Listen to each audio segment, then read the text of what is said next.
So I'm really here to talk about my book, which is a BFI film classic on From Russia with Love, which was published last year. And so just to give you a little bit of context, my first book, which was published by Bloomsbury, was on fashioning James Bond. And it was while I was writing finishing off that book, that I was asked by my commissioning editor at Bloomsbury whether I wanted to write a BFI film classic on a James Bond film, maybe Sean Connery. So it was quite open and I could choose what film I wanted to write about.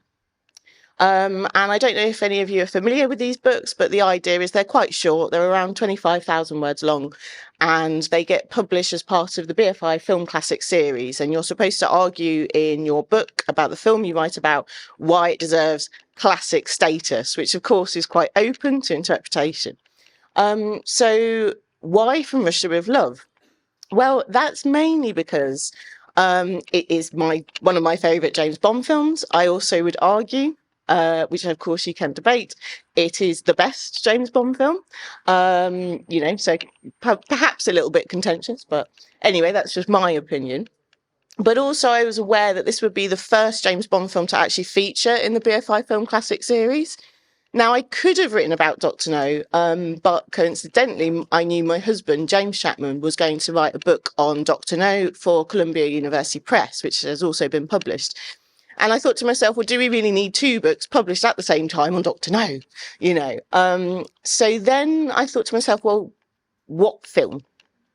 And I decided From Russia with Love because I do think it is the best film, but also it made sure there was opportunity for other people to write about the Bond films in the BFI Classic series if they want to, for example, Goldfinger. So that's why I wrote about this film. So really what I'm just going to chat a little bit about today is where I did my research, and just give you a few kind of fun, I think, anecdotes about the film. I was writing and researching this book during COVID-19, which made it a little bit of a challenge, more than usual.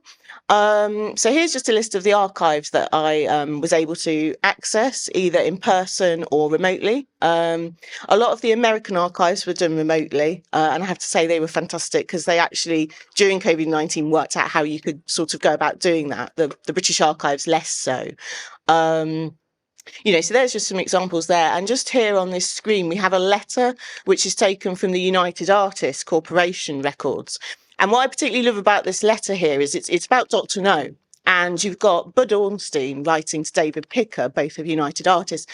And they're I'm not sure if you can really see it, but they're basically talking about the viewing that Broccoli and Saltzman had of The Valiant. And they're talking about the fact that they're considering Robert Shaw in the role of James Bond. And they basically want to see another film because the uniform is quite distracting for them. Now, as we know, they end up casting Sean Connery as James Bond, but I just think that's quite an interesting context, considering a lot of us consider, Robert Shaw as Red Grant to kind of be perfect in his casting. So it'd be interesting to think about what Robert Shaw's James Bond would have been. So that's just a fun fact. So there you go. So this one, again, it's not quite clear, but while I was doing my research for this book, I was fortunate to be able to remotely access the Bloomington Library at Indiana. So what they did is they did a kind of Zoom chat with me where I could flick through Fleming's original manuscript for his ideas. And this one here, as I say, it's a little bit faint, but this one here is basically giving you the ending for From Russia with Love as he originally anticipated it.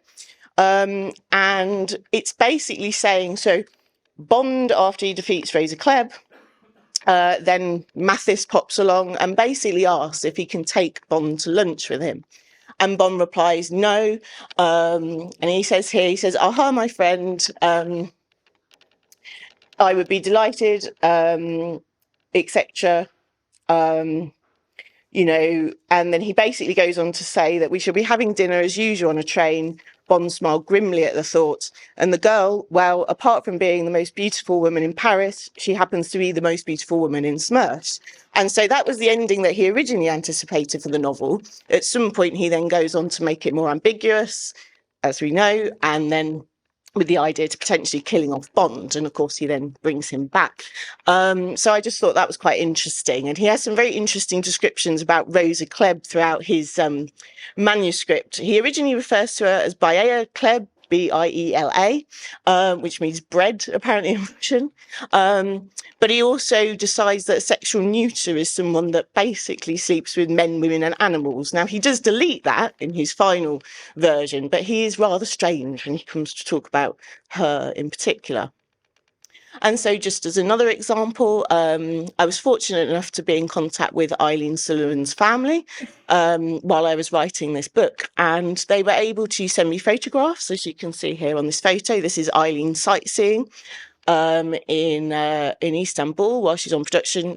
She was the wardrobe mistress on this film. She worked as the wardrobe mistress on Dr. No through to Connery's perceived last film, You Only Live Twice.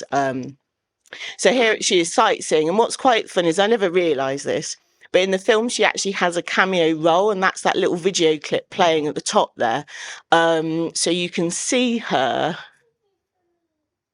There she is, that's the back of her. And she coincidentally happens to be wearing exactly the same as what she's wearing when she's sightseeing. And I just think that's really fun, because for years I never knew what she looked like. And she's been in that bloody film for the whole time, just never knew. But what I also was able to look at was these letters that she sent to her relative, Maureen Doyle, who was based in New Zealand. And she basically talks a lot in her letters about tax and the British weather. Tax too high, British weather rubbish. So not much really changes.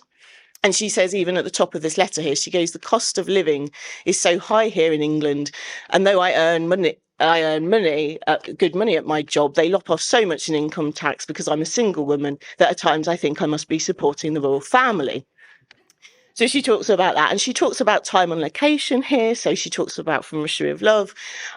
She talks about how she's in the scene, walking behind Sean Connery in the Turkish bazaar. And what I particularly like here is she says here about how she's walking rather flat-footed. It's hard on the feet being a wardrobe mistress. So it also reveals a bit about her own role and what she does.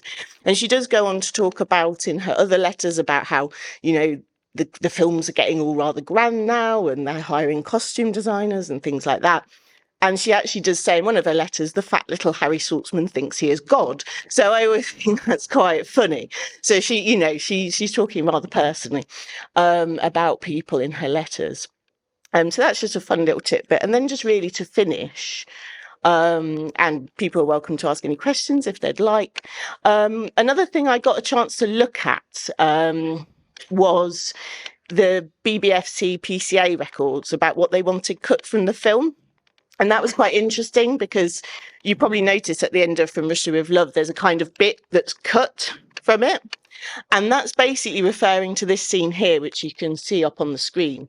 And it's basically where Bond and Grant are in the train carriage together.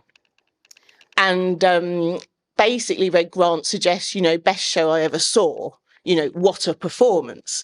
And the BBFC want that cut from the film, which they do. And it's a bit of a shame, because I would have loved to have seen Sean Connery's Bond saying we should both get Oscars in that kind of quip style he does.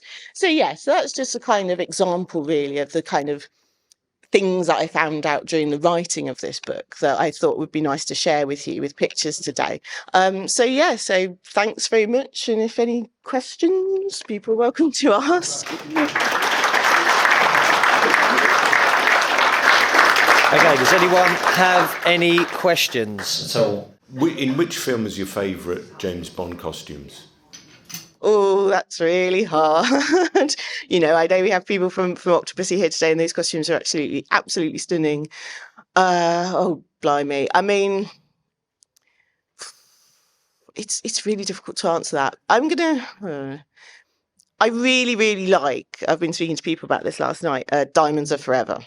But what I really love about that with the costumes is how they kind of interplay, both in terms of not just what people are wearing, but in terms of character in the script. That wonderful kind of scene where you've got, Tiffany Case in her apartment with Bond, and they're making lots of kind of jokes and things to each other, and I think that's just really nice. And I think Mankiewicz's script is very interesting with how the fashion gets described, and Don Feld designing Tiffany Case's dresses, I think, is really quite interesting. And it's one of the earlier examples of kind of a star having a dress designer assigned to them to actually have that, you know. So yeah, I'd say that. But it's really difficult to answer that question because there's so many amazing costumes made throughout the whole of the 60 years of Bond, you know. So yeah. What made you start wanting to think about going into Bond films?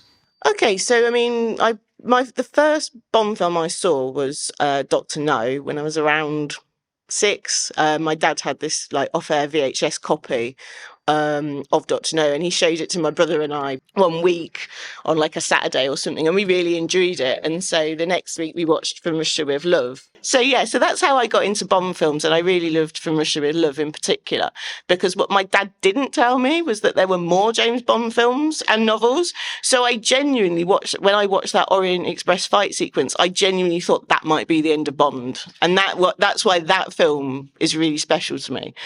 So I've always loved the Bond films, but then I went on to do a degree in costume design, and I realised pretty quickly that I would be rubbish at that job because I can't sew.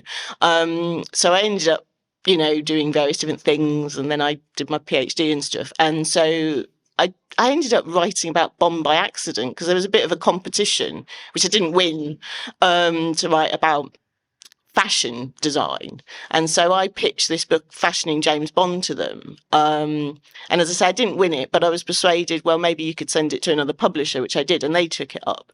So that was really cool. But yeah, that's how I sort of got into it. So I sort of merged my love of costume with my love of James Bond, you know, and that's how it kind of spiraled, I guess.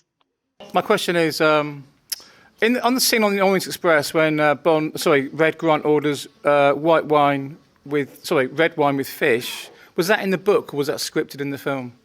That's a good question. I think it is. Who's an expert on Fleming here? There must be quite a few of you. I think it is. I'm going to have to check now.